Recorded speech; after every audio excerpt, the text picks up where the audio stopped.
Good day, everyone. Welcome to the world of the International Fab Talks. Fab Talks is all about connecting with the right kind of people and the right kind of situations across the world. It could be something connected with the environment. It could be some social cause. It could be the life of just an ordinary person like you or like me. My dear friends, today we have a wonderful celebrity and guest who's going to take us deep into that important zone where we should be connected with our environment to get to know more about how we could be a part of transformation in the right way. Put it right, when we hand over this planet to our younger generation, let us give it to them in a more beautiful way. It should be useful for them and it should be fruitful for them in every way. So protecting the environment is of great importance in today's world. And I'm sure each one of you will agree with me on this. Today, we have a wonderful celebrity and resource person who's agreed to share his time with us on special request. He's here. He's going to focus on a very important topic. As you can see that here, the role of AI with regard to climate change mitigation. Now, what is it all about? We'll get to know more about it. First, let's welcome our celebrity and resource person for today. He's none other than Mr. Sridhar PARTHASARATHY, joining us all the way from the lovely city, Chennai, Tamil Nadu, India. Hello, sir, and welcome to the session. Thank you so much for being here and sharing your knowledge and expertise with us. Thank you. Good evening. Thank you very much for giving this opportunity. Yeah. Thank you, sir. Thank you very much for taking out some time to be here with us. I go ahead and share your profile in a brief way, and then we begin the session. Sure. So, friends, you must be wondering as to who Sridhar sir is. Sridhar sir has already shared his time with us on the International Fab Talks. Earlier, he had been giving us a lot of health tips. Earlier, he had been giving us a lot of health tips with regard to diabetes and various other ailments. Now, today, he is here to share his expertise with regard to climate change, how we could reduce the impact or the negative impact of all the activities that take place on Earth that could destroy the ozone layer, or it could impact the environment in a negative way, and the importance of AI with regard to climate change. So today, I'd like to take you further ahead into Sridhar sir's profile. Earlier, he started off his career as a medical representative, and later on, he went on to become the territory business manager. That's really a great transformation. He graduated in chemistry from A.M. Jain Engineering College. If I could put that right, A.M. Jain College, Meenambakkam, Chennai. He was interested in environment and all environmental activities right from his college days. He was very active and drawn towards saving the environment. Through his journey, be it personal or professional, he has always stood up for all environmental issues, and he has been lecturing a lot in colleges, schools, corporate sectors, various organizations, and on international platforms with issues related to saving the environment in the right way. And today, he's here with us to share his expertise. A few important lectures that sir has been presenting are the ones at VIT Vellore, Gindi Engineering College, Technip Industries, Chennai Petroleum Corporation, etc. Today, he's going to share his journey with us and his expertise with regard to the role of AI with regard to climate change mitigation. Now, for a simple person like you and me, many of us would not know what is mitigation. For me, climate change is okay. We understand what is climate change. AI is artificial intelligence.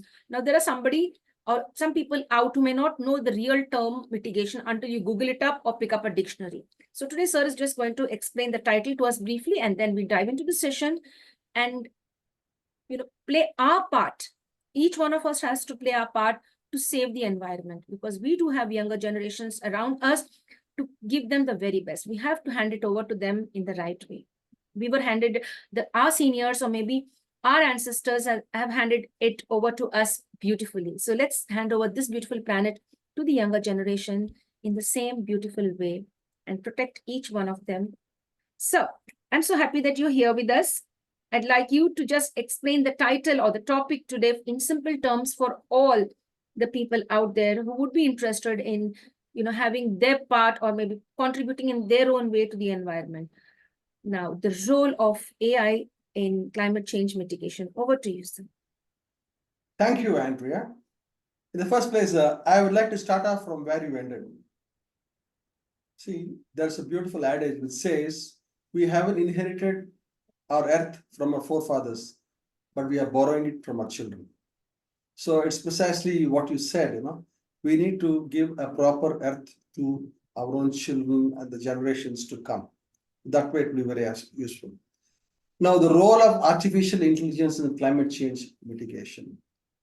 Mitigation, the correct term mitigation, what it means is lessening the impact, sublimating the impact, lowering the impact. All of us know that climate change carries with it the heavy load of extreme weather events. Extreme weather events, it can be excessive rainfall, it can be excessive snowfall, drought, soil erosion, forest fires, so many other things which come, and the intensity of cyclones and hurricanes, floods. So all these carries very negative connotations. Okay.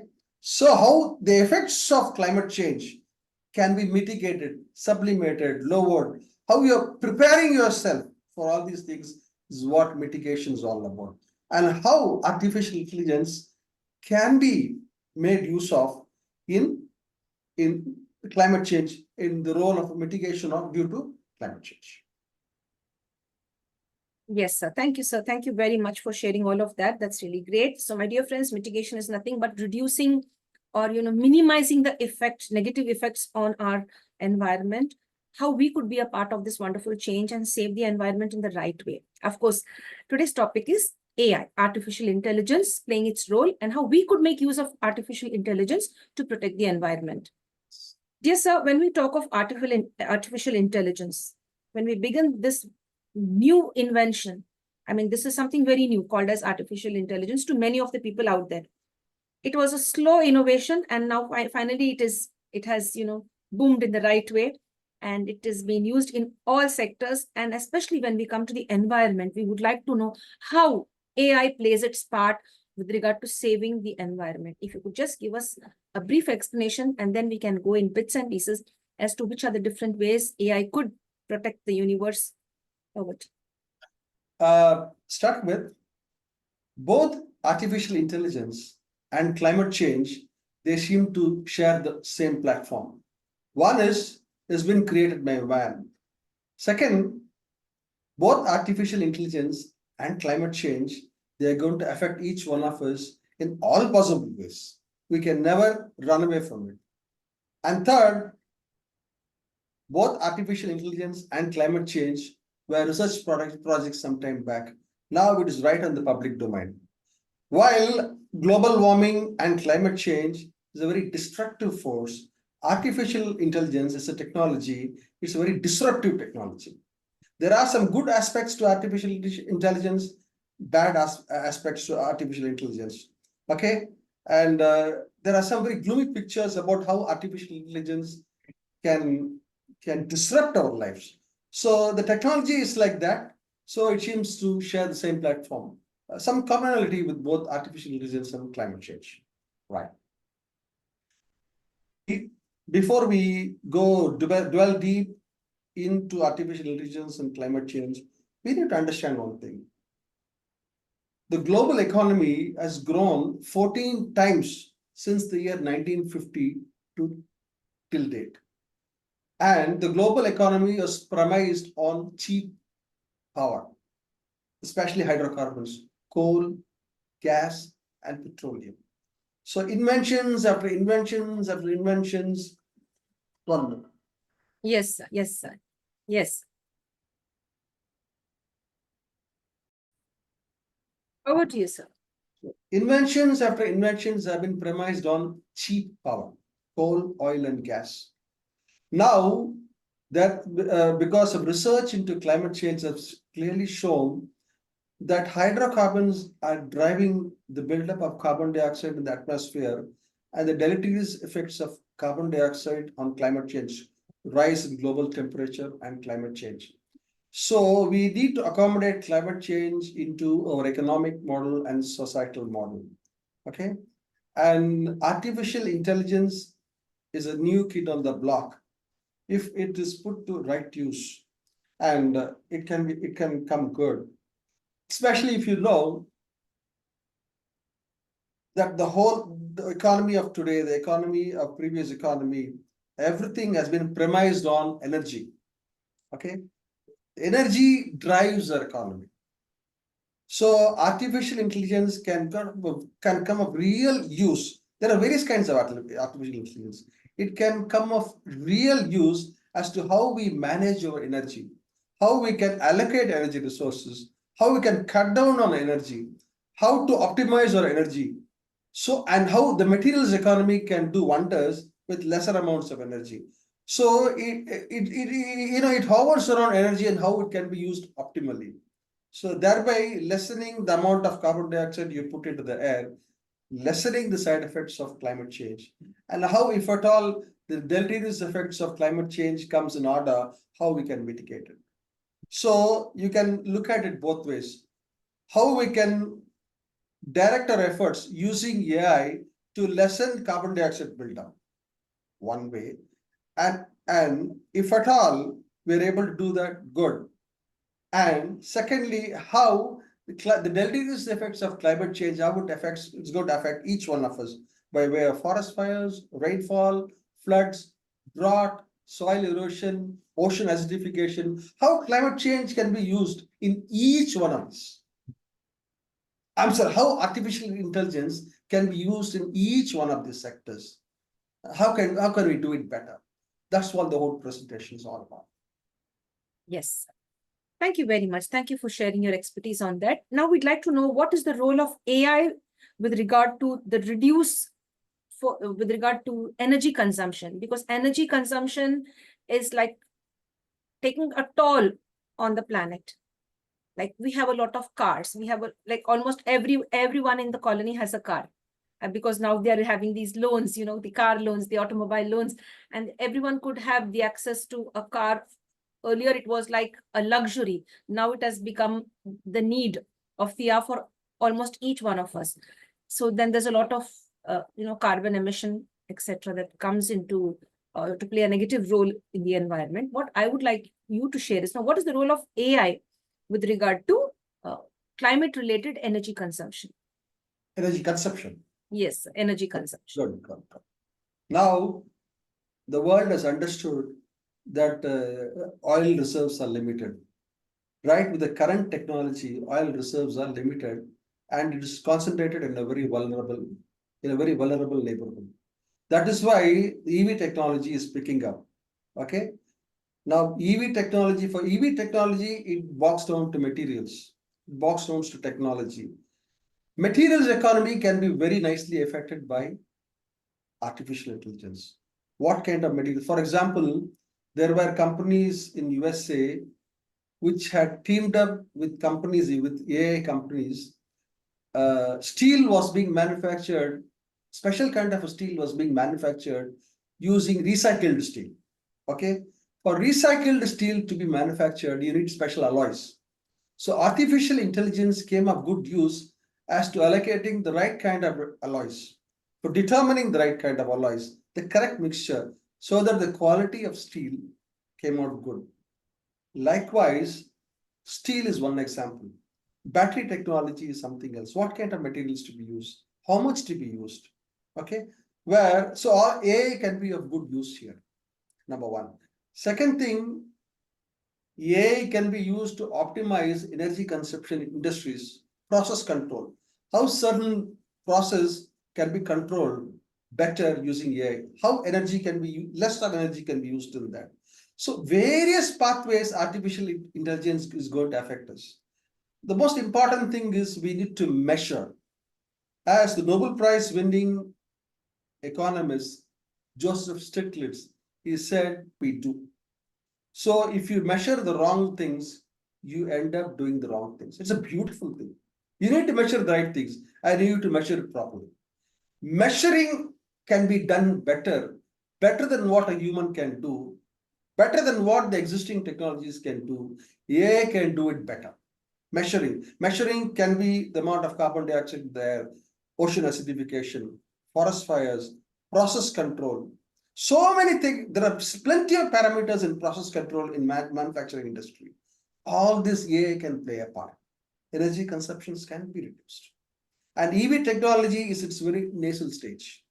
Okay, the world is going to come out of petroleum era maybe in another 20 years, and EV is going to be a big driving force, literally.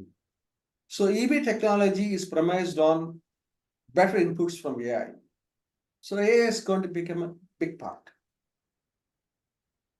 Yes, sir. Thank you, sir, for sharing that. Now, I'd like to know if AI also plays a role with regard to climate-related disasters. Can we minimize the effects of climate-related disasters with the help of AI? As I said earlier, extreme weather events is an important problem, deleterious problem of climate change. What happens is, it's not only our land is getting warmed up, it's all the oceans. Oceans occupy 75% of our area. 70, and oceans are also getting warmed up. What happens is, when the oceans are getting warmed up, the ocean temperature goes up. When the ocean temperature goes up, it puts in a lot of energy into its surrounding atmosphere. Lot of energy and water vapor. This is the problem. This is the cause behind the number of hurricanes and the destructive power of hurricanes. Category 2 hurricanes go into category 4. Category 4 hurricanes go to category 5. The destructive power and the number of hurricanes we have been experiencing that all the world over. Okay. So artificial intelligence comes of great use with respect to weather forecasting. Unfortunately, 500 years back, you did not have people everywhere. Now we are a population of 8.5 billion people, and we have our homes, we have established our societies, we have established our industries right in the destructive pathway of hurricanes.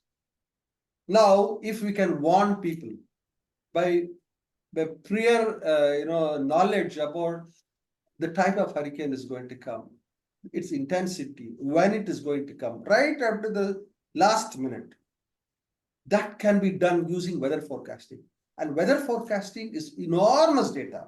It needs a lot of training data. I'll come to that. So weather forecasting can be done using artificial intelligence better. So you can predict weather better well before it strikes. You can predict the amount of rainfall. You can predict the amount of episodic rainfall. It's going to rain 20 centimeters or 40 centimeters in 2 days' time. You can predict that. You can see that in our television, news also. So it comes of use there. And the deleterious effects of forest fires. Forest fires have been raging all over the world. Artificial intelligence can be used. Now, the growth of artificial intelligence is premised on 2 or 3 factors. One is the computing power, very cheap computing power. Second thing is the availability of quality data sets. Okay. And third thing is the internet availability. So all these put together, they are the driving force behind artificial intelligence. Now, with artificial intelligence, what happens is that the computer needs to be trained with enormous amounts of data. It can pick up patterns better. So if we can feed our computers using neural networks, it's slightly technical.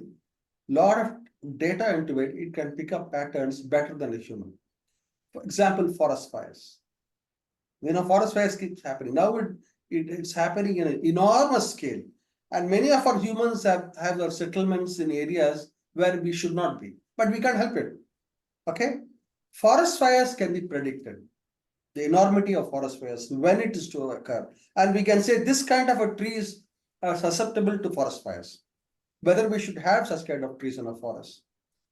So aligning both the ground data and satellite imagery, artificial intelligence can predict forest fires, can predict rainfall, can predict bad weather, can predict the terrain where flooding can be there.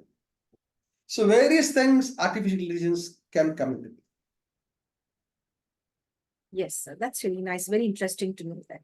Now, sir, what we have seen a lot of water wastage, like going on not only in the villages, but of course in the villages, if there's some water wastage, that all goes into the fields. Maybe they try to, save water in their own way. But when you come to little cities and towns, little towns and cities, to put that right, or maybe the larger metropolitan cities, there's a lot of water wastage. And at the same time, there's a lot of water shortage as well in the cities and towns. Now, how can AI help us with regard to water wastage? Is there any way that we could be informed about it? I will go to different segments. Okay. Okay. Let's talk about water wastage in agriculture. Okay. In agriculture, most of our agriculture, some of the agricultural practices, some are rain fed, some are irrigation fed. Let's talk about irrigation fed agriculture. AI is of enormous use now. Now, what happens is the sensor technology is very important in AI. Now, they take a big sample, they place sensors all over the field, they have satellite imagery. Okay. Now, AI is being used in Israel, in many other countries, as to the amount of moisture that is there in the fields and how much of water is needed. It's not that you need to flood our fields with water to grow crops. It will tell you only so much of water is needed. And when do you need to water it? How much to water? Agriculture is one of the biggest users of water, fresh water. So AI is of great use in predicting the amount of water is already there by way of moisture and how much this crop needs. Collating data which is available through the sensors and satellite imagery. It's high science, but AI is able to do it that a human cannot. And in fact, there was also, I wrote a paper for a school, I don't remember, for a school magazine, the heading of the, where the groundnut production has increased 30 to 40% in Indian fields using AI. So the productivity of our farmers does go up. Okay, water usage, that according to fields, and water is a very important factor in their industries also. So if process controls are automated using artificial intelligence, we can reduce the amount of recycled water. You can reduce the amount of fresh water in industries. Likewise, even in our homes, if sensors can be placed, we can say only so much of water is needed. So much of water need not be wasted. And water wastage in houses, we need to understand it. Some of them AI may not be necessary also in houses. We need to understand that 90% of the water doesn't do any work in our households. We simply gush out a lot of water in our taps, for various purposes. We need to take control of it ourselves. How water wastage can be controlled in our houses using AI, I'm not very sure. But definitely the use of AI in agriculture and industries with respect to water conservation is well established. Right? Yes. So now what is my question now is, can AI help protect the ocean health? Because we've seen all the oceans being polluted. There's a lot of pollution, chemical wastes dropped into it. And even, of course, when people, are on the beaches, they tend to, leave a lot of plastic behind and neglect the cleanliness of the beaches, which was earlier very clean and neat. But now if you see a few of the ocean bodies, they are filled with a lot of plastic and unnecessary stuff, waste into it. So can AI help us to protect the ocean health? That is the question. Very nice question. Oceans form a big part of it. Okay. And that seems the last reservoir which we have reserved for polluting. Okay. We have polluted our land, we have polluted our rivers, ponds. Ocean seems to be a large reservoir where we can pollute. Regarding plastic waste into the oceans, we can control at the stage at which it enters the ocean, number one. Second thing, we can use AI to measure how much of plastics is there in the ocean. It's very important. Regarding how plastics is being used, rests with us. As I told you the last time also, plastics is a victim of its own success. Okay, it's so good, but we need to be very careful. AI can be used in manufacturing degradable plastics. It could be of some use. I don't know. Regarding oceans, climate change has got a very important place in ocean acidification.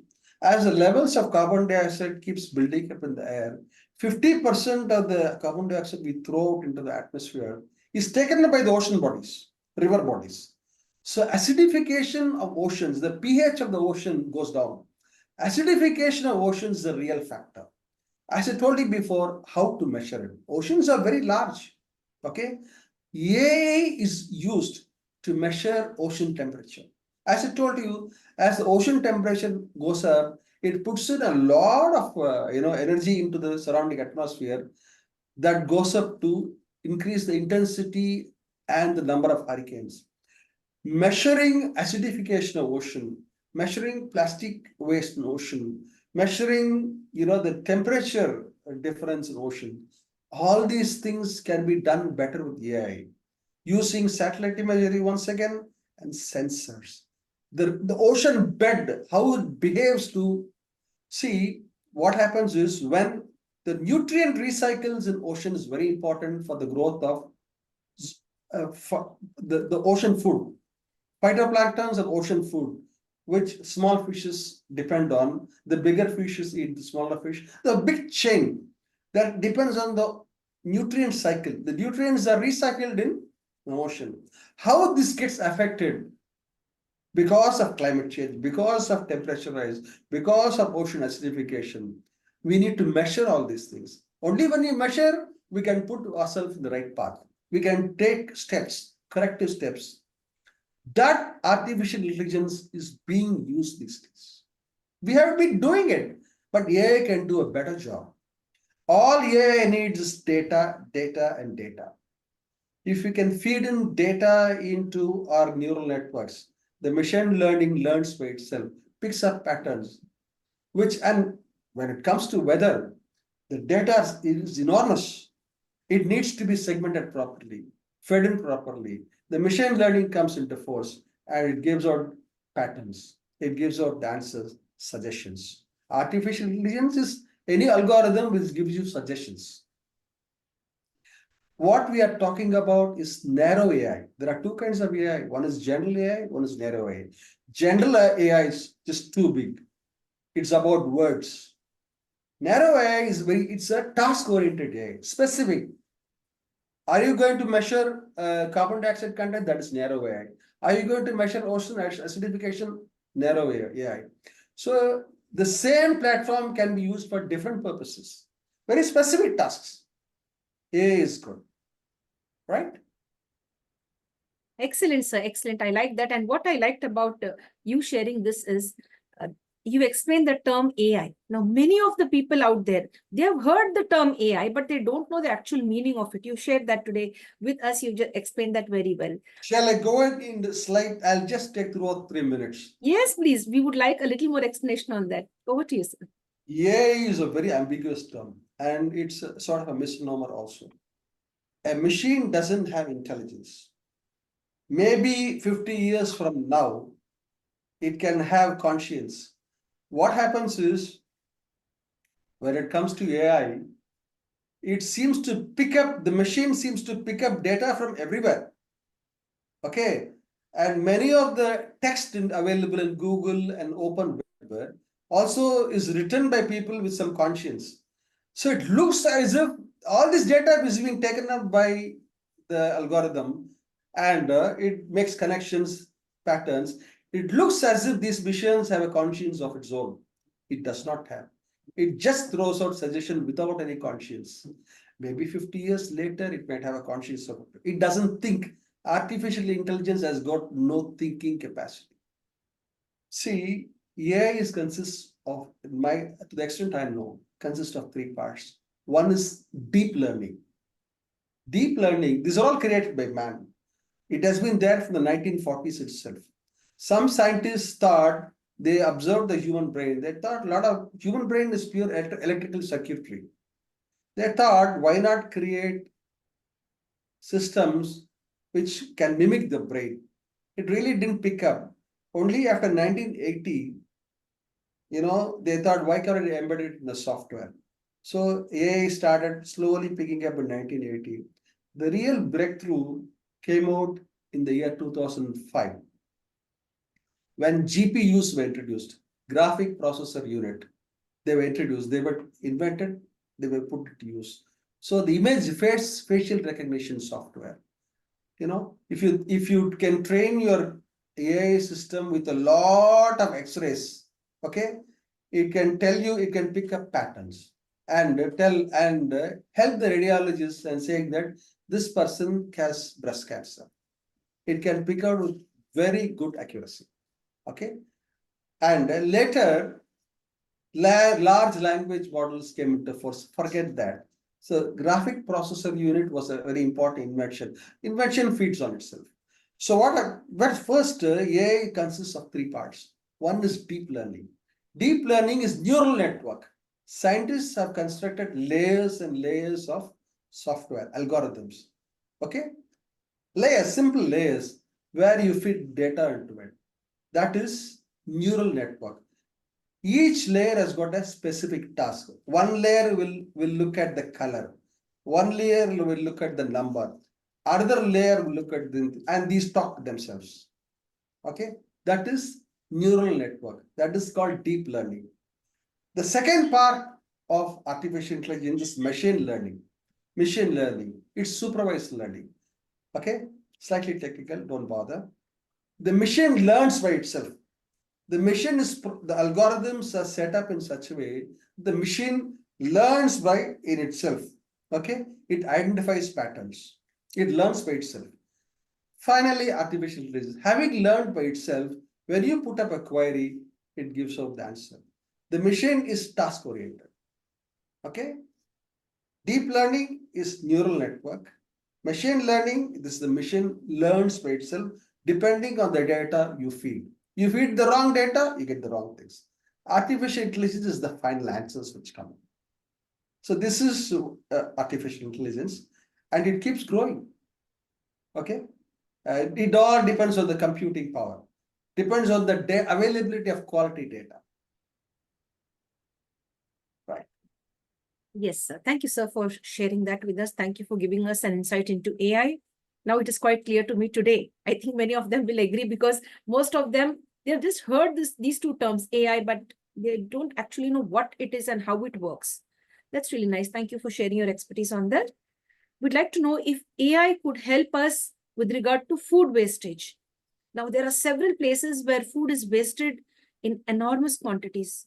Now, can AI help us to save the wastage of food or to minimize the wastage of food? I'm not very sure, but certainly it can. But see, food, as I told you last time also, food wastage, nearly 50% of the world's food is wasted. Okay. It occurs at different places. One is in our table, in our households. We cook more than what we need, so it gets wasted. I don't think we have to use our own judgment in arresting this. Second is at the retail level. If not here in India, abroad, you have food which is being labeled. Okay, it all supermarkets, it gets wasted there. And the primary level where food is getting wasted is in the sorting level. Sorting, pruning, all these places, transportation, all these places, food gets wasted. So 3 levels: at the primary level, at the secondary level in supermarkets, at the tertiary level in our own households. Certainly, AI can be of some use at the first 2 levels. I told you about the sensors. I told you about getting the data. I told you about feeding this data into a machine learning algorithm, and it will give you the pattern. It will say food is being wasted at this level, control it. Food is being wasted at this level, control it. At household level, I don't know. It all boils down to us.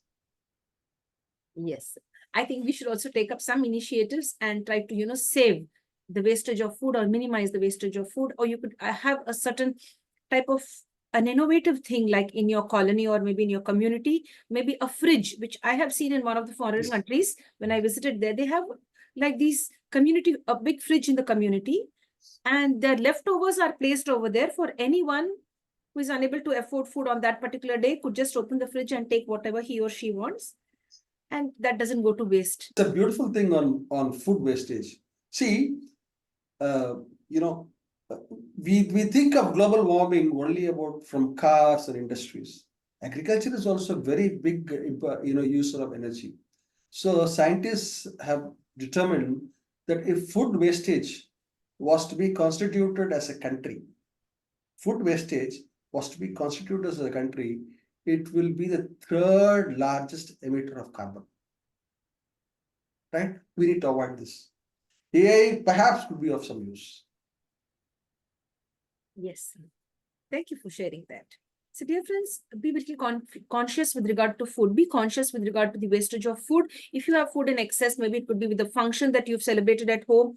or at a big function hall, if there's lots of food wastage, see that it is delivered to the right kind of people or shared with the right kind of people. Can AI play a part in being eco-friendly? Does AI play a role with regard to eco-manufacturing process or product? Absolutely, absolutely, it can. I told you about, recycled steel. How alloys are mixed. See, when recycled steel is melted, it loses its properties. You need to feed it with some alloys. What kind of alloys to feed it? In what proportion? Yes, yes. So friends, we are having a discussion on AI, the importance of AI in climate change mitigation, or how we could minimize the effects of climate change in today's world with the help of AI. Yeah, yeah. Yeah. There's a US, the statistics. So there's US based steel major. Okay, they teamed up with a company called Ferro Labs, which is a AI company, to optimize alloy utilization. This is with respect to steel. Just extrapolated aluminum, copper. It's a big process, or even manufacturing goods, capital goods. The AI can play. See, data is being collected in industries, mining, everywhere data is being collected. As I told you, artificial intelligence is nothing, machine learning is nothing but an algorithm. It's the same computer, supercomputer algorithm, where you need to feed in the data. And the data, the computer learns by itself. That is machine learning. It learns by itself. Nobody needs to teach it. It learns by itself and gives out patterns. It will tell you this is the place where energy is being wasted in factories. This is the place where you need this special kind of alloy needs to be, this special kind of materials can be used. In fact, going a little further, in healthcare, earlier medicines were found out of serendipity. Serendipity means out of accident. Penicillin was discovered just because they found out, a special kind of a mold was growing over bread. They discovered penicillin from that. Okay. So out of serendipity, they found out medicines. But nowadays, now it is all bogged down to structure. Viral structures are now available everywhere. In fact, my previous company, Abbott, and a lab called Chew Labs in California, they have teamed up. They have got the structures of bacteria and viruses lined up, millions of structures. So I'll tell you how beautifully AI can play a role. A viral outbreak happens in the remotest part of Africa or Asia or whatever. Its structure needs to be elucidated. Vaccines needs to be produced. This took many years to arrive at the structure, to arrive at the correct kind of vaccine.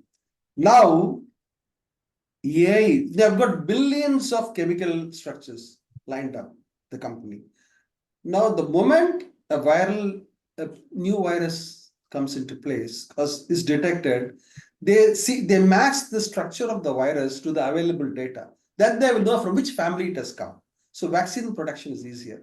What was happening for 2 years, AI has made it possible to do it in 4 days' time, 3 days' time.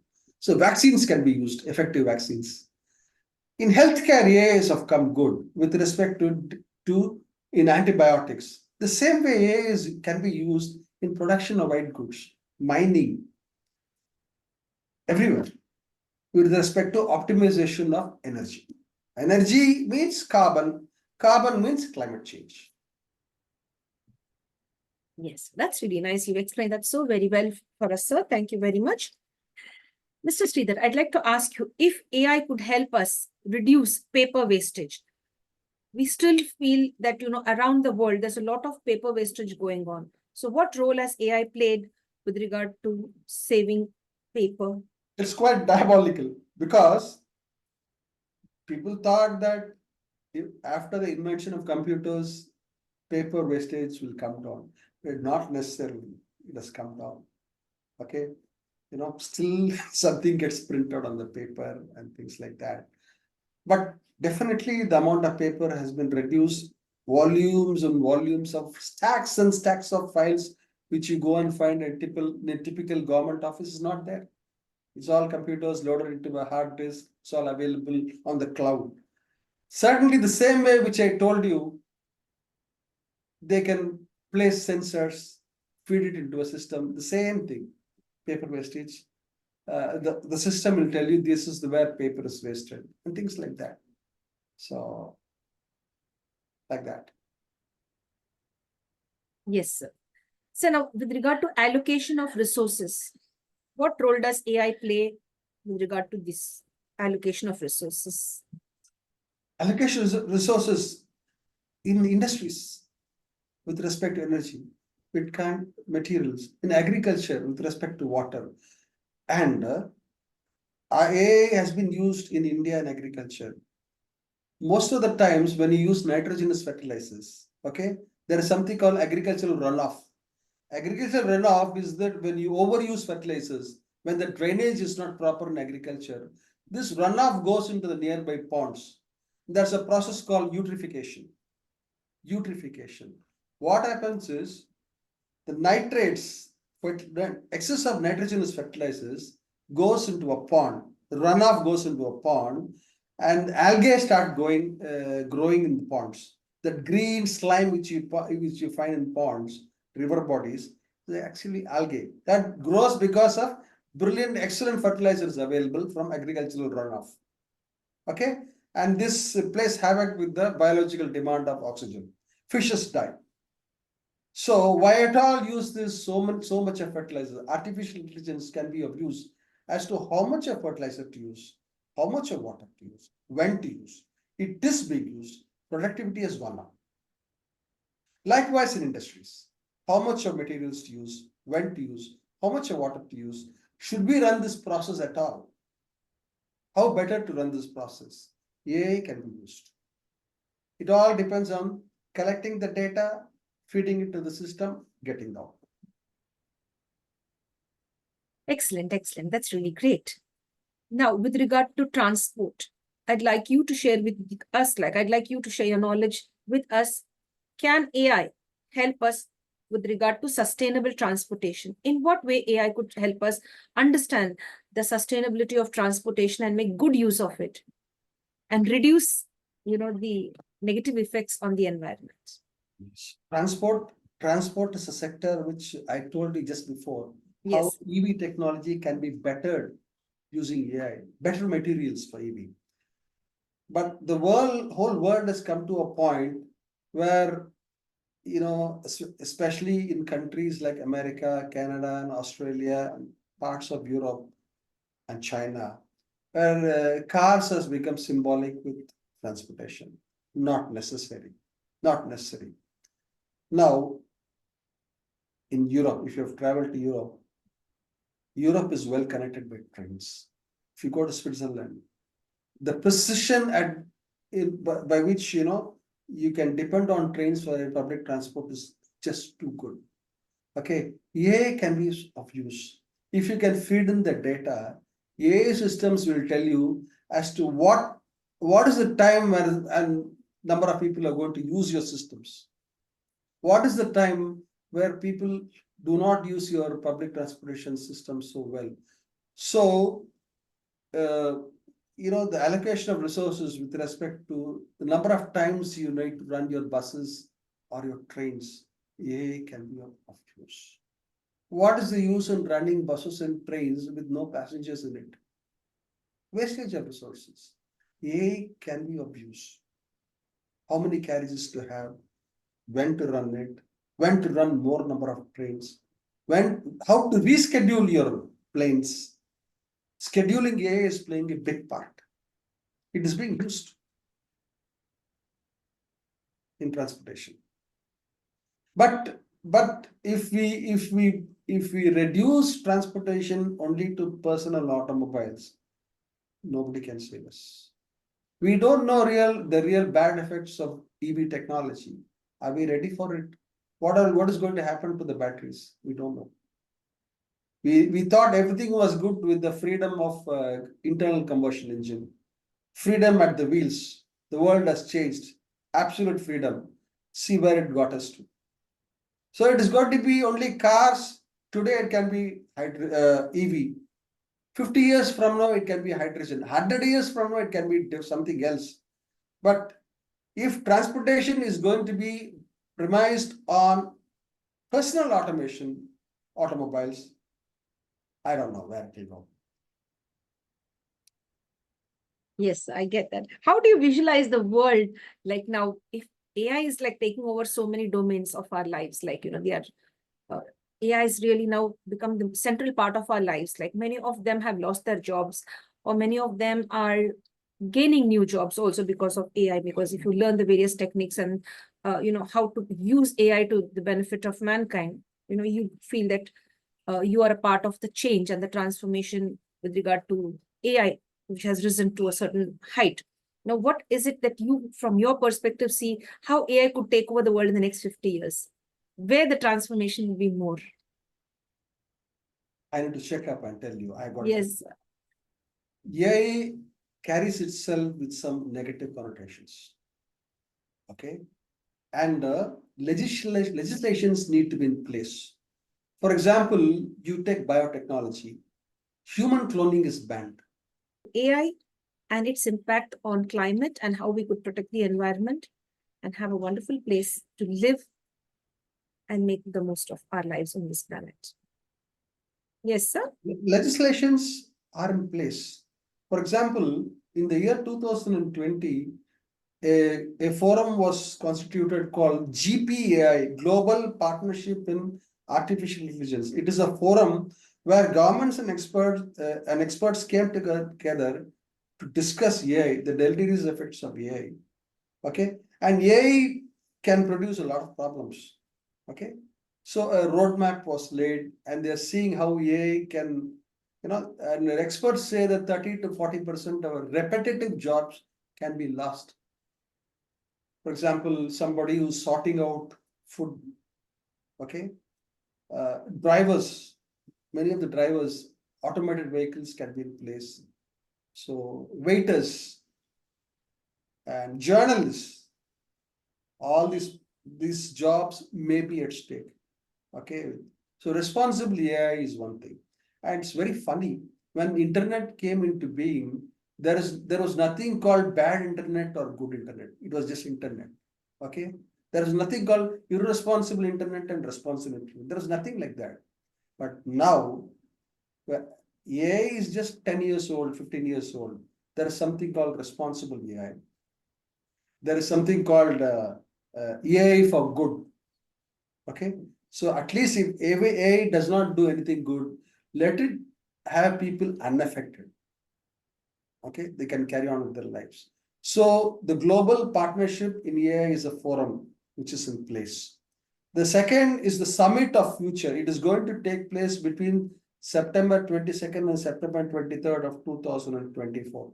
It will come under the aegis of the big banner of United Nations, sponsored by United Nations. The theme they're going to discuss is Global Digital Compact. Okay, AI is not the same everywhere. People have, even in India, you have got infrastructural problems. We are not ready. We don't have quality data or computing power.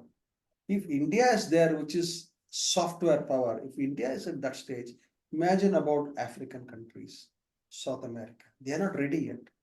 They do not have roadmaps in AI sphere, AI space. So there is going to be a summit of the future which will discuss about Global Digital Compact, GDC. AI needs to align with our societal needs. If it is not going to align with our societal needs, you can find the bad effects cropping up. So it is going to give roadmaps. It is going to talk about accessibility. It is going to talk about data protection.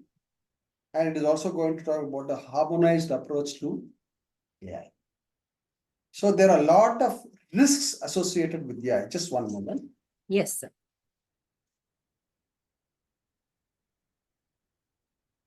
There are always risks associated with respect to AI. It can be performance risks. Do we really trust needs to be built up? Can you really trust the AI systems? It's after all a machine. It's after all the data which you feed in. Can you trust it? So there is something called feed-in data, feedstock. There is something called validation data. So these data sets are being used to validate whether this data is good, it is being tried on. So there is a performance risk. There is a security risk. Hacking is a problem. Whether AI systems can be protected from hacking. So security risk, control risk is there. For example, AI system interact continuously with other systems. How this can be controlled? Economic risks are there, where people can lose jobs. Economic risks. This social risk. As much as internet is good, internet is also bad. What kind of social risks AI will impact? There are ethical risks as much as internet had. All these risks will be debated. So legislation will be in place. There could be a possibility of people losing jobs. I'm not an expert in this. Experts say that 30% of jobs will be lost worldwide, but legislation will be certainly in place. So it's a double-edged sword as far as I'm concerned. The good things are there, the bad. You cannot stop AI. Like climate change, it is going to. How well we use it depends on us. The governments need to, because it's a very ambiguous, very easy. Common people do not understand, none of us understand what is AI. I wish governments understand that. So legislations should be in place, it will be in place. I told you about these two forums. They're going to discuss all these parameters. And India is a major player. India will take out its pound of flesh. Yes. Thank you, Mr. Sridhar. Thank you for sharing all of that. You've taken a lot of effort to share everything in a very clear and crisp manner. One last question which I'd like to pose now. One question. It is concerned with forest fires. We've seen innocent animals and innocent creatures being killed because of the forest fires. Sometimes it could be the negligence of human beings. Sometimes it could be a natural forest fire. Now, can AI detect a natural forest fire and enable us to save the endangered species? The deleterious effects of forest fires. Simply, it comes down to sensors. Okay, the field data, sensors, and you have to match the data from satellite imagery. It's a recognition task. Okay, these can be matched. The spread of forest fires. Which kind of forests are susceptible to forest fires?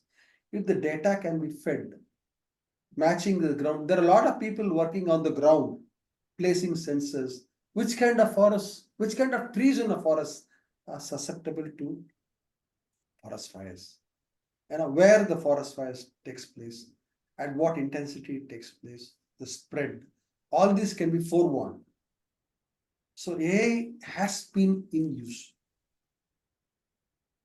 Just matching the ground data, satellite imagery, drone data, this needs to be collated. Normal human cannot pick up patterns. Yeah. In fact, there is one beautiful example where a professor had done this. Okay, she is in the ground collecting data from forests, and she had used up data from satellite imagery with respect to forest fires. It's a groundbreaking work. I don't remember the professor's name. Groundbreaking work they have done, especially in forest fires. So it can be done. AI is in place. Yes. Thank you, sir. Thank you for sharing that. Thank you very much. Now, what I feel sometimes like AI is going to take over human intelligence. Am I right or wrong? If I'm wrong, do correct me on that. It will not. It will not. AI as of today, I'm not talking about 200 years from now. A short while from now, at least 20 to 30 years, human intelligence cannot be. AI is only, it's a misnomer. It's only a machine. It collects data, the data which you feed, it learns by itself, and it comes out with suggestions. It cannot think by, you feed it the wrong data, wrong suggestions will come. It will never be able to tell you this is the data which you feeding me is wrong. It can never be able to tell you. It will take in all data which it comes. Okay, and give you suggestions. So this is something which it cannot think. But the simplest form of AI usage is, let us say, your mobile phone, your smartphone. Okay. Now, if you're going to type something into your smartphone, let us say, I'll be coming late. It is there in the Google also. I'll be coming late. Now, as you type, it gives you a prompt. I will be late. After that, late, it will say hotel or a bar or a cinema. It gives you a prompt. It's an auto suggestion. AI works on this. This is on a smaller scale. Big AI, big data is on a bigger scale. But it has no mind of its own. Whatever it has learned, it gives. So I think human intelligence is very sacrosanct. I only wish it remains that way. But I'm sure in the short run, AI systems, the Frankenstein monster, that's all human imagination. It won't come through. But certainly people will lose jobs. Legislation will have to see to it that something is done. Yes, sir. Thank you very much, Mr. Sridhar. You shared a lot with us today. We look forward to many more interactions with you. We'd love another session with you with regard to AI, what role it has in our lives and how it could really benefit us in the right way and how it could elevate our fears, because there are several people who are scared of AI. They say AI, and I'm scared of it. I mean, the ones who have no idea about what AI could do for them in the right way. As in the case of climate change, AI is definitely playing a wonderful role, and it is helping us to, minimize the negative effects that could affect the environment. We thank you for your expertise and all the crisp explanations with regard to the various questions I posed with regard to the use of AI to benefit climate change or to protect climate and to minimize the ill effects of climate change on the entire environment and this planet. Thank you very much, sir. If I have missed out any question and you would love to focus on that question, you could, or that part which I have missed out, you would like to share that, you're most welcome to share that. Only one thing, all your questions are in order, and it's beautiful, fantastic. Only thing is, AI is two parts. One is narrow AI. What we talked about today is narrow AI. There is something called generative AI, where it's big data, it's words, all those things, which consumes a lot of energy and which can replace jobs like that. Narrow AI is useful with regards to how better it can. There are some things which a human cannot do. For example, in mining, retrieval of coal, retrieving of minerals. It's a very hazardous job. So working in sewers, we can have, or working in factories, it's very hazardous. AI can do the job. Robots can do the job. It's narrow AI. It's very important. Nothing wrong with that. Okay. There are some things which can directly affect human lives. They can remove jobs, make people redundant, irrelevant. That is where legislation needs to come. So definitely governments are working. This is one question I think which did not come from your end. So definitely the legislations will be in place as to how to protect jobs. Narrow AI is extremely important. It should come the way it is doing, and it should be better. After all, today's industry is built on innovations. AI is also an innovation. That's the only thing. Thank you so much, sir, for sharing all of that. You've really opened our eyes today with regard to AI playing its role in the right way in our lives and in protecting the climate. Thank you so much. And very, this is extremely. Yes, please. I'm so sorry. Please. AI is of immense use in the field of electricity production. Very important in the field of electricity production. For example, I told you we are slowly coming out of the hydrocarbon era. Renewables, which contributes only 16% of the world's energy, that includes nuclear, just 16%. Maybe 100 years from now, oil, gas, and coal will be redundant. You will not have them. Okay, renewables will be a major part, and India is committed by the year 2030. 50% of our energy should come from renewables. That is to prevent carbon buildup. AI can be of very good use. I'll tell you why. As of today, solar energy and wind energy is well known. They are in place. Their capacity keeps going up year after year, especially in India, Spain, China, America, Europe. With a lot of wind capacity and solar photovoltaics will be used. They are playing a major part. But along the goodness that comes with renewables, we need to factor in the problem that renewables are intermittent in nature. For example, if you take a nuclear plant, or if you take a coal plant or gas plant, so much of coal you feed, you can be sure of a very stable output of electricity. You can be sure of that. Not the case in renewables. Renewables, one cloud cover, your electricity output from the photovoltaics will come down. Suddenly the wind stops blowing. The wind power comes down. Now, as an electricity distributor, he has got to manage the demand for electricity with the input. AI is being used. There is a company called DeepMind in UK, which has predicted the wind output 36 hours before it blows. So, renewable energy systems along with your fossil fuel systems can be integrated well using AI. AI can predict the amount of cloud cover. And when it comes to wind power, you need to feed in data. AI is all about data and feeding. You need to feed in the humidity, the temperature, the past, the wind force or the future wind force, weather data. If all this is fed, it comes out with the better predictions. More the data, more the quality data, past data, future data, weather inputs, everything, if it is fed into a AI model, the machine will come out, we will come out with very good predictions. And the integration of fossil fuel industry and renewable industry can fructify very well. So input data can be done better, and the demand for electricity can also be better thought of using AI. It can be better mapped out. So the integration of output and input is very important. AI is of extremely good use. This is one plus use. Thank you, Mr. Sridhar. You've done justice to this platform. You've shared it so well, and you've educated us in the right way with regard to AI. And you've really prepared so well to take this session. That's really nice. Thank you so much. Looking forward to the third session again with you. Sure. Thank you. Thank you very much for giving me this opportunity. Thank you. Thank you, sir.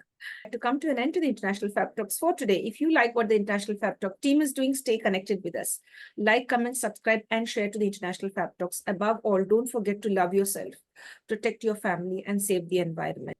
So signing off now, wishing you all the best. Stay blessed and stay connected. As always.